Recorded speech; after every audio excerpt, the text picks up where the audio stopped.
पवित्र मन में गुरुदेव आओ। मैं शास्त्र वाचन करूं प्रतिभा जगाओ। अरिहंते भाषित सभी श्रुत देवताओ। क्या बोले ना अब मुझे तुम ही बताओ। क्या बोले ना अब मुझे तुम ही बताओ। जय बोलिए पंच परमेष्ठी भगवान की जय। जय बोलिए वर्धमान शासन नायक भगवान महावीर स्वामी की जय। मुनायक अतिशयकारी कुंडनाथ भगवान की जय। जय बोलिए परम पूजनीय गुरुनाम गुरुदेव आचार्य भगवान श्री विराट सागर जी मुनि महाराज की जय।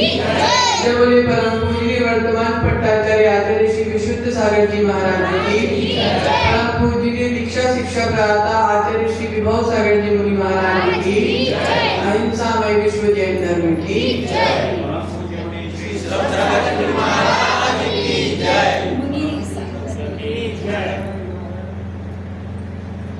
प्रियात्मन,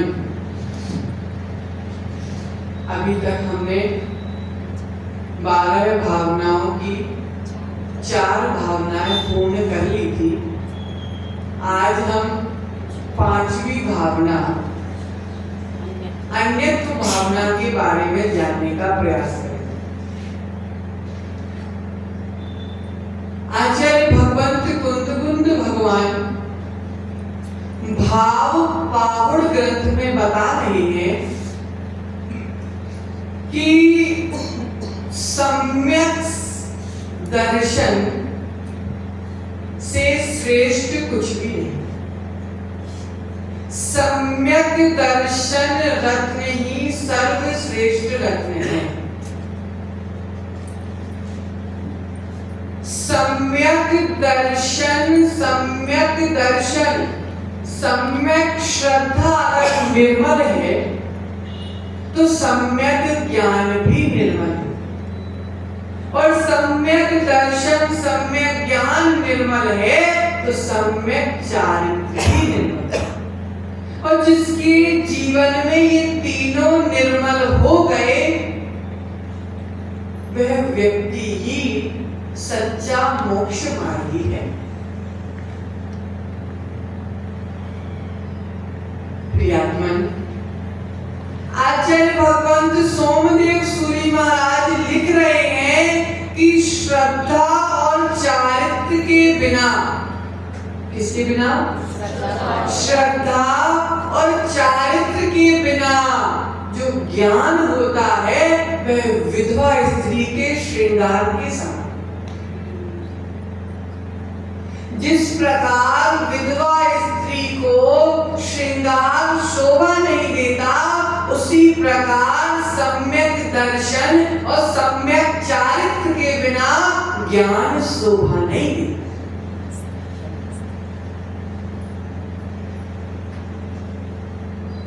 प्रियात्मन, ज्ञान आत्मा के उत्थान का हेतु है।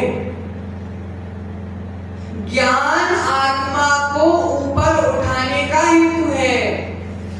और बिना श्रद्धा के और बिना चारित्र के ज्ञान तो हो सकता है, लेकिन ज्ञान सम्यक ज्ञान नहीं हो सकता।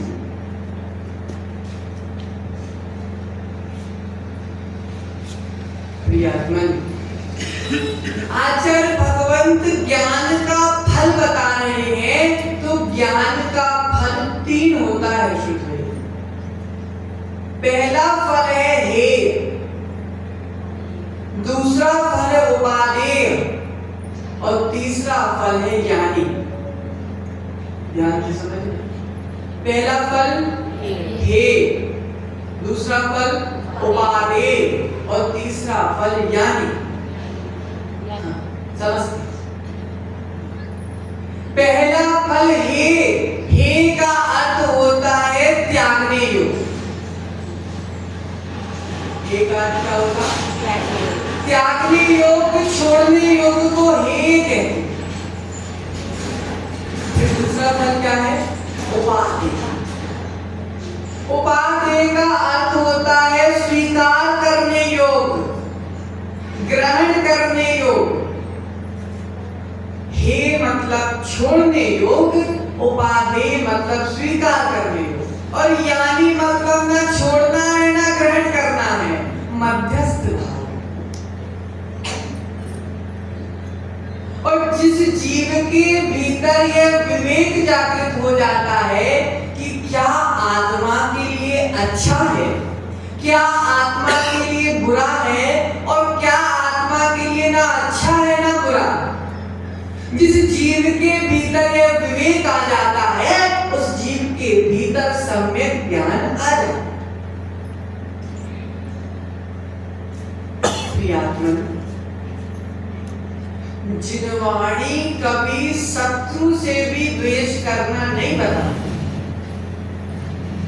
जिनवाणी कभी शत्रु से भी द्वेष करना नहीं बताती। जिनवाणी कहती है शत्रु से द्वेष नहीं करना और मित्र से राग नहीं करना, क्योंकि राग भी कर्म का कारण है शुद्ध भैया, और द्वेष भी कर्म का कारण है। सम्यक ज्ञान यही कह रहा है, सम्यक ज्ञान यही कह रहा है कि पर पदार्थों से हमको मध्यस्थ भाव रखना। कैसा भाव रखना? मध्यस्थ भाव रखना। ना राग करना है, ना द्वेष करना है, ना प्रेम करना है, ना नफरत करना है। क्योंकि प्रेम करोगे तो राग होगा, तो राग भी कर्म का कारण है और द्वेष भी कर्म का कारण है। प्रियात्मन, आचार्य भगवंत कह रहे हैं, पप्पू भैया आचार्य भगवंत कह रहे हैं कि जिनवाणी एक समुद्र है। क्या कह रहे हैं? तेज बोलो। जिनवाणी एक समुद्र है। जिनवाणी एक समुद्र है चिंटू भैया, जिनवाणी एक समुद्र है जिसकी एक एक बूंद हमको कर्मों से लड़ने में सहायता करती है। कर्मों से कैसा लड़ा जाए? तो आचार्य कह रहे हैं कि जिनवाणी के माध्यम से कर्मों से लड़ाई की। कर्मों से लड़ाई करना है विराट भैया, तो शस्त्र से लड़ाई नहीं कर सकते। कर्मों से लड़ाई करना है तो शस्त्र के माध्यम से लड़ाई नहीं कर सकते। कर्मों से लड़ाई करना है तो शास्त्र के माध्यम से लड़ाई। प्रियात्मन,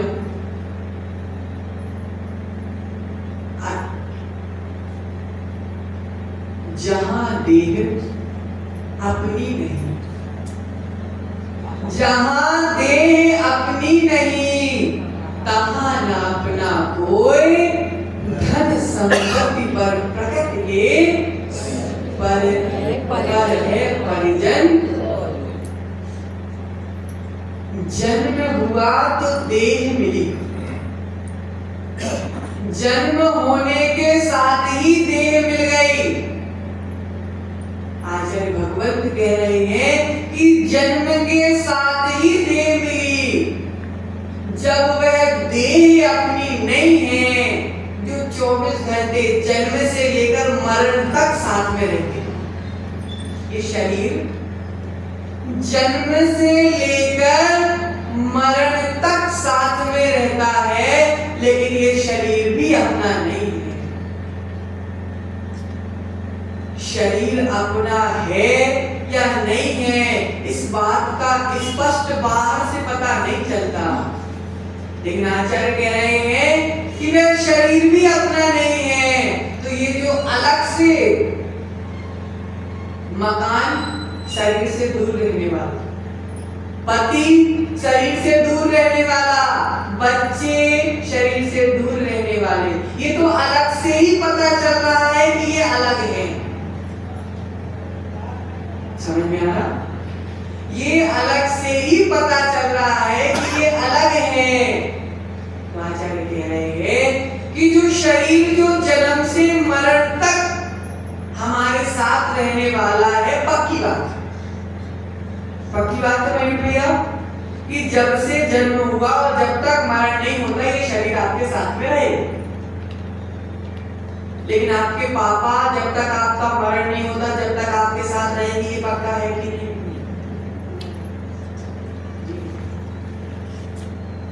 ये पुत्र आपके साथ आपके मरण तक रहेगा, ये बात पक्की है कि नहीं है? नहीं है।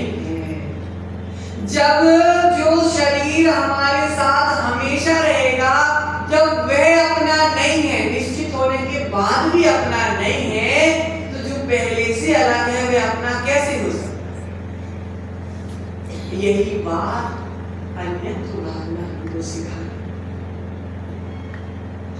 कि जहां देह अपनी नहीं तहां न अपना कोई, जहां शरीर अपना नहीं है वहां अपना कोई नहीं। प्रियात्मन, भगवान की देशना को प्रवचन कहते हैं। प्रतिभा भाभी, भगवान की देशना को प्रवचन कहते हैं, भगवान की वाणी को जिनवाणी कहते हैं। भगवंत कह रहे हैं कि भगवान की वाणी अर्थात प्रवचन, भगवान की वाणी अर्थात जिनवाणी, जो जीवन में जिनवाणी के प्रति अनुराग रखता है, जिनवाणी पढ़ने को खुश होता है, जिनवाणी पढ़ने से लालायित होता है, वह तीर्थंकर प्रकृति का। आप सब प्रवचन सुनने आ रहे हो तो ये आपका तीर्थंकर प्रकृति के बंध का हेतु है।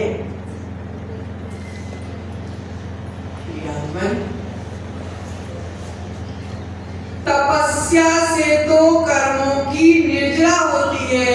शुद्ध भैया कल का उपवास था, तप किया आपने, तो उस तप से कर्मों की निर्जरा तो हो रही है। तप से कर्मों की निर्जरा तो होती है, लेकिन पुण्य का आश्रय तो भक्ति से होता है। तप से कर्मों की निर्जरा तो होती है, लेकिन भक्ति से प्रबल पुण्य का आश्रय होता है। प्रियात्मन, जितने भी अतिशय होते हैं किस कारण होते हैं? भक्ति से। महेंद्र भैया, जितने भी अतिशय होते हैं वे किस कारण से होते हैं? भक्ति के कारण।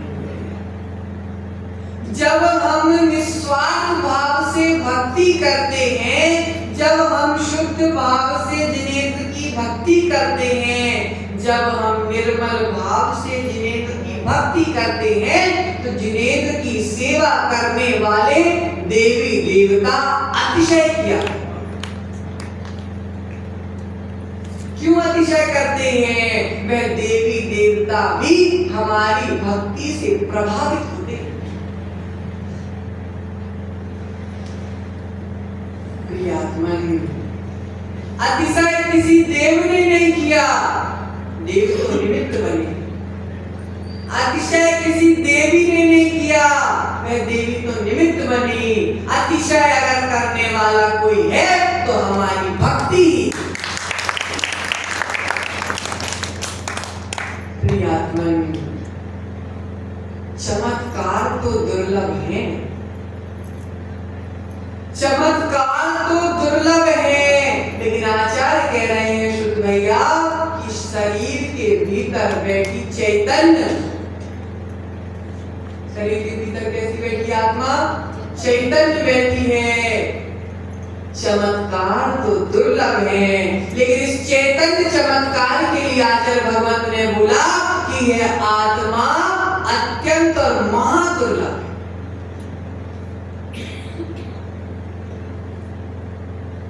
तो आत्मा में चारित्र का एक अद्भुत उदाहरण देना चाहता हूं। चारित्र का एक उदाहरण देता हूं, ध्यान से समझ। आप सभी दिन भर मेहनत करते हैं। भैया दिन में 10 चक्कर धूले के लगाने पड़ते हैं, बहुत मेहनत करना पड़ता है। आप सभी पैसे कमाने के लिए दिन भर मेहनत करते हैं, ना सुबह देखते हैं ना शाम देखते हैं।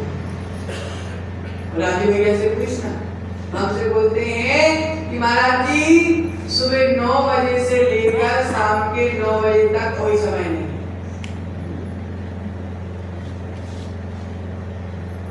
आप दिन भर खूब मेहनत करते हैं, खूब पसीना बहाते हैं, जहां से पैसा आता है वहां जाके पैसा लाते,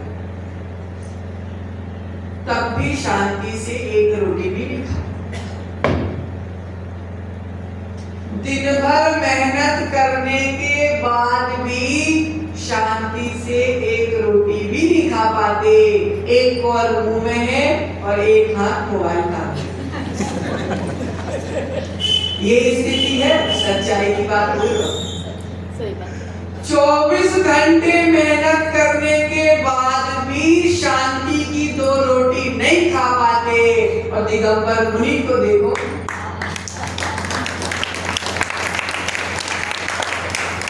दिन भर कुछ नहीं करते, मात्र सामायिक करते हैं और स्वाध्याय, मात्र ध्यान करते हैं और अध्ययन करते हैं, मेहनत कुछ नहीं करते। और देखो शांत से दोनों हाथों से खाते। आप तो एक से खाते, मुझे दोनों हाथों से खाते। ये पंचम काल का चमत्कार है, ये पंचम काल का चमत्कार है। आप रोटी के चक्कर लगाते हो स्वप्निल भैया, आप रोटी के चक्कर लगाते हो और रोटी हमारे चक्कर।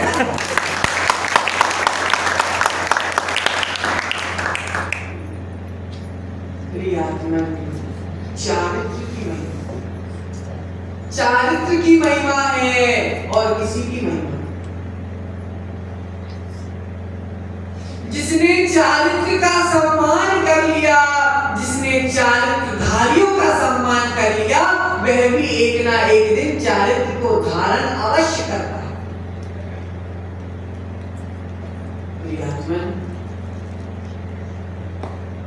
मोह रूप मृग तृष्णा जग में, क्या लिखा मंगल राय जी ने?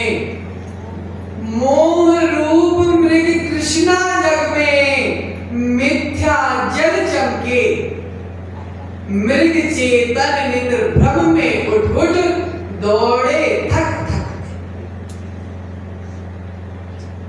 हमारा जीवन भी उस हिरण के समान हो गया भाजन जी, हमारा जीवन भी उस हिरण के समान हो गया। जैसे धूप चमकती है तो ऐसा लगता है कि वहां पानी है।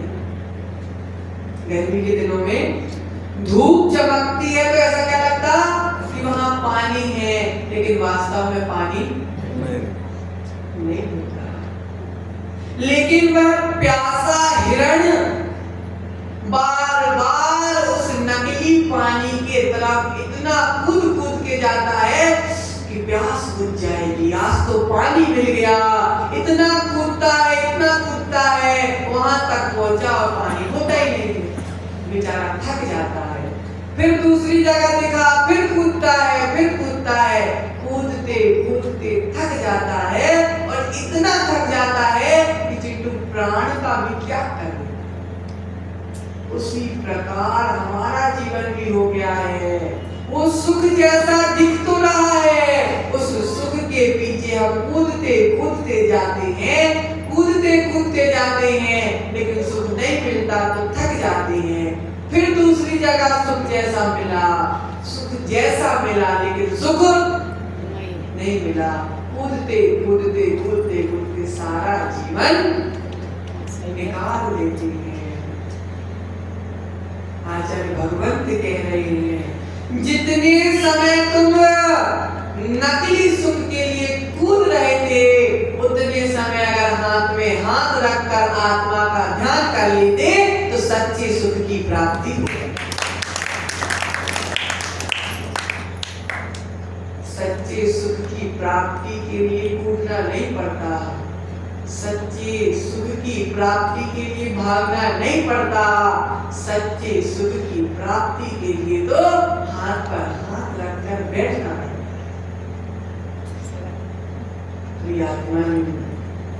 संसार में सुख नहीं ढूंढो। 4 दिन से एक ही बात कह रहे हैं कि संसार में सुख नहीं ढूंढो।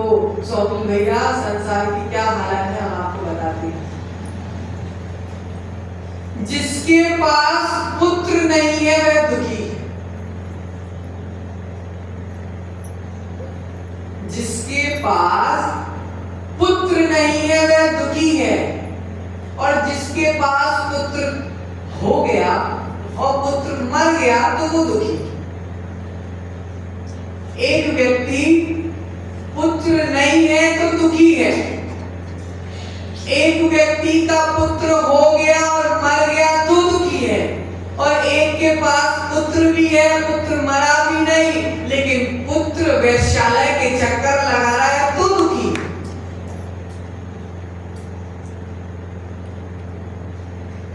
प्रियात्मन, प्रियात्मन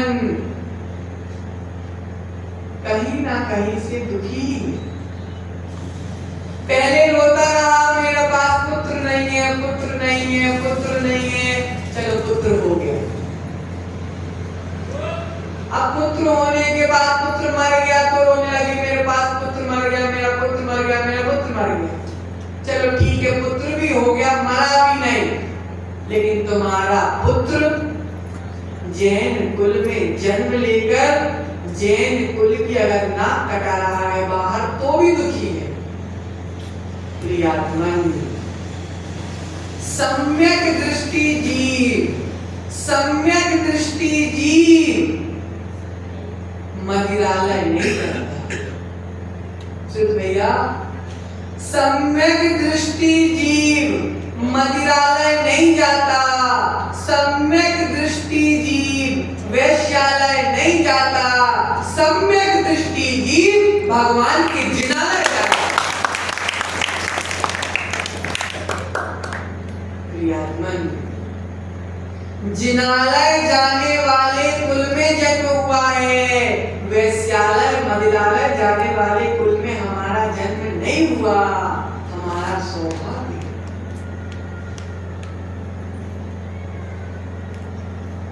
भैया प्रतिदिन सुबह अभिषेक करने जाते हो तो जब भगवान की प्रतिमा को हाथ में उठाते हो तो विचार कर, जो जो सुबह अभिषेक करने जाता है भगवान को अपने हाथों में उठाता है वह विश्वास करना और ये बात का चिंतन करना, अपने आप से बोलना अहो भाग।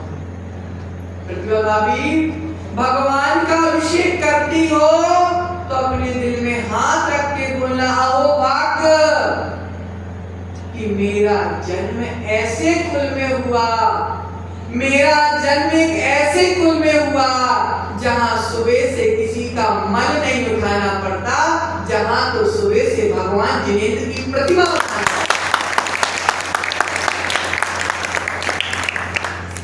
कुछ व्यक्ति ऐसे भी हैं कि सुबह की आंख खुलती है तो दूसरे के घर में मल उठाने जाना पड़ता है। सुबह से आंख खुली और सबसे पहले मल के दर्शन होते हैं। हमारा जैन धर्म एक ऐसा धर्म है, जिन शासन एक ऐसा शासन है जहां सुबह से आंख खुलती है और निर्मल परमात्मा के दर्शन हो जाते हैं। सम्यक जब खिड़की खोलूं तो दर्शन हो जाए। इस लाइन को तुमने सार्थक कर लिया। अनंत जन्मों का पुण्य है तुम्हारा कि घर का दरवाजा खोलो तो कुंथुनाथ के दर्शन।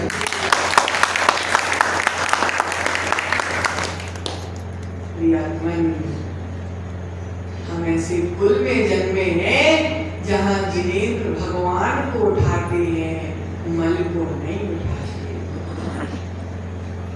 और जो इस कुल की प्राप्ति करने के बाद जिनेंद्र भगवान को नहीं उठाता उसको अगले भाव में मल उठाना पड़ता।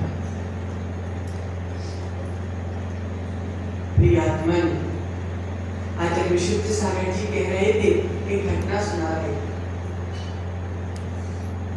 एक थाली में मल रखा है, एक थाली में मल रखा है, एक थाली में गरम गरम रसगुल्ले रखे। एक थाली में मल रखा है और एक थाली में शुद्ध भैया गरम गरम रसगुल्ले रखे हैं। सुअर आएगा तो सुअर किसके ऊपर जाए?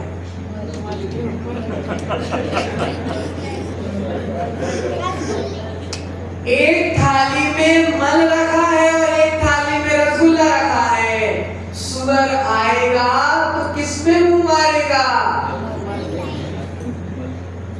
मल में ही मारेगा। सुअर के सामने कितने भी 56 भोग बना के रख देना, लेकिन सुअर मुंह किस में मारेगा? मल में मारेगा। उसी प्रकार मिथ्या दृष्टि जीव सुअर के समान है। मिथ्या दृष्टि जीव सुअर के समान है। वह साधु संग में जाएगा और दोषों के ऊपर मुंह मारेगा, गुणों के ऊपर मुंह नहीं मारने वाला।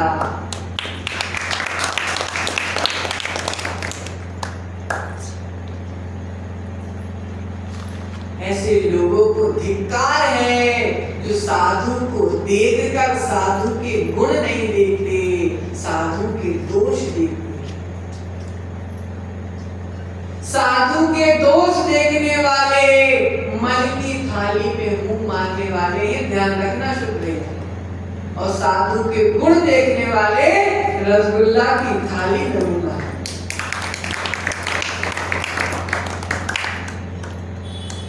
मन बात बहुत गहरी है।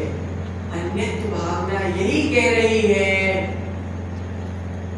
जिस प्रकार कीचड़ में कमल उगता है, कीचड़ में कमल उगता है, लेकिन कमल कीचड़ में नहीं होता, कीचड़ से ऊपर उठ के होता है। उसी प्रकार सम्यक दृष्टि जीव, अन्यत्र भावना को जीवन में अपनाने वाला जीव इस संसार के कीचड़ में रहता है, लेकिन इस संसार के कीचड़ से ऊपर उठ के रहता तो कीचड़ में ही। क्योंकि संसार में आए हो तो जब तक आयु का क्षय नहीं होता, जब तक तो संसार में रहना पड़ेगा। प्रियात्मन, लेकिन हमको कीचड़ में तो रहना है, मजबूरी है, लेकिन हमको कीचड़ से उठ के रहना है। प्रियात्मन, समय भी हो गया, विचार करना है कि जिस शरीर में हम बैठे हैं, भैया जिस शरीर में हम बैठे हैं वह शरीर भी अपना नहीं है। इस शरीर कब हमारा साथ छोड़ दे कोई भरोसा नहीं है। इसलिए ध्यान रखना सतीश जी, ध्यान रखना, शरीर के साथ छोड़ने से पहले, शरीर के साथ छोड़ने से पहले शुभ की मम्मी का साथ छोड़ देना। शरीर के साथ छोड़ने से पहले शुद्ध की मम्मी का साथ छोड़ देना और कुंथुनाथ से साथ जोड़ देना। तभी जीवन में कुछ कर पाओगे, नहीं तो जैसे आए थे और वैसे चले जाओ। पूज्यपाद स्वामी क्या कह रहे हैं श्लोक जी में कि व्रतों को धारण करके देव पद को पाना श्रेष्ठ है, अपितु अव्रतों को धारण करके नरक में जाना श्रेष्ठ नहीं है। जीवन में व्रतों को लाओ, जितनी जल्दी हो सके उतनी जल्दी व्रतों को लाओ। न जाने कौन सी सांस हमारी आखिरी सांस हो जाएगी। प्रियात्मन ध्यान रखना, सबसे जरूरी बात और सबसे अंतिम बात, महेंद्र भैया, कर्मों को दोष नहीं देना। कर्मों को दोष नहीं देना। स्वप्निल अगर दोनों टाइम बुरी बुरी बातें भी सुनाए तो स्वप्निल को दोष मत देना। तुम्हारे कर्म है इसलिए वो तुमको सुना रहा है, तो उन कर्मों को भी दोष नहीं देना। सम्यक की मम्मी सम्यक 4 बातें भी सुना दे तो दुखी नहीं होना, दुखी नहीं होना, और अपने कर्मों को दोष भी नहीं देना। जिन परिणामों के माध्यम से कर्म बंद हुआ है उन परिणामों को दोष देना। क्या कह रही जिनवाणी? कर्मों को दोष मत देना। जिन परिणामों से, जिन भावों से ऐसे खोटे कर्मों का बंद हुआ है, ऐसे परिणामों को दोष देना। अगर परिणामों को दोष दोगे तो कर्म रुक जाए। परिणामों को दोष दोगे तो परिणाम सुधर जाएंगे, और परिणाम सुधर जाएंगे तो कर्म रुक जाएंगे, और कर्म रुक जाएंगे तो सुख की प्राप्ति हो जाएगी। और जब कर्मों का क्षय हो जाएगा तो आपकी आत्मा परमात्मा बन जाएगी। जो कर्मों को दोष देते रह गए वे हर भाव में कर्मों को दोष देते रहेंगे। ध्यान रखना, कर्म छूट जाए, कर्म छूट जाए, कर्म छूट जाए, कर्म छूट जाए कहने की माला भी फेरते रहना, लेकिन कर्म इतने से भी छूटने वाले नहीं है। कर्म छूट जाए, कर्म छूट जाए, कर्म छूट जाए, कितनी भी माला कर लेना, कर्म छूटने वाले नहीं है। लेकिन जितनी देर में कर्म छूटने की माला कर रही हो उतनी देर में पंच परमेष्टि की माला कर लेना, कर्म छूट जाए।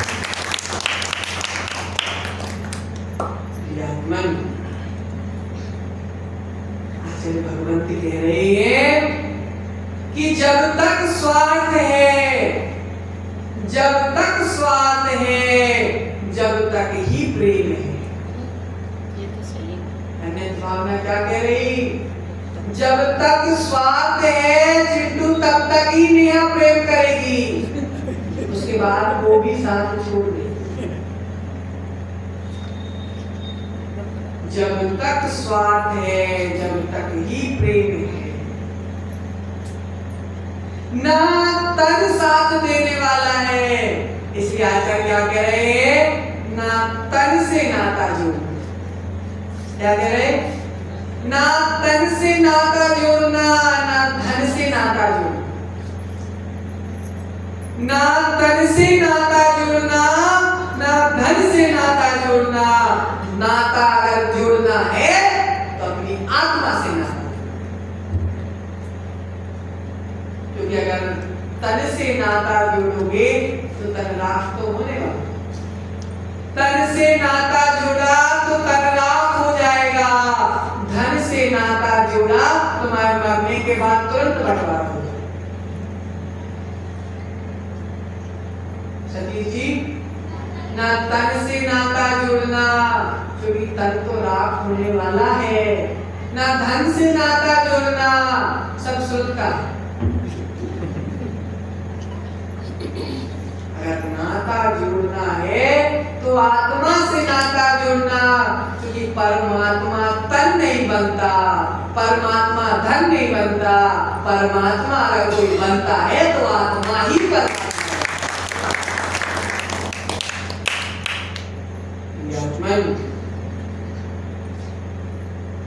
मैं मात्र ज्ञान दर्शन हूँ, मैं मात्र ज्ञान दर्शन हूँ। क्या तेरा क्या मेरा, क्या तेरा क्या मेरा, सब कुछ रेन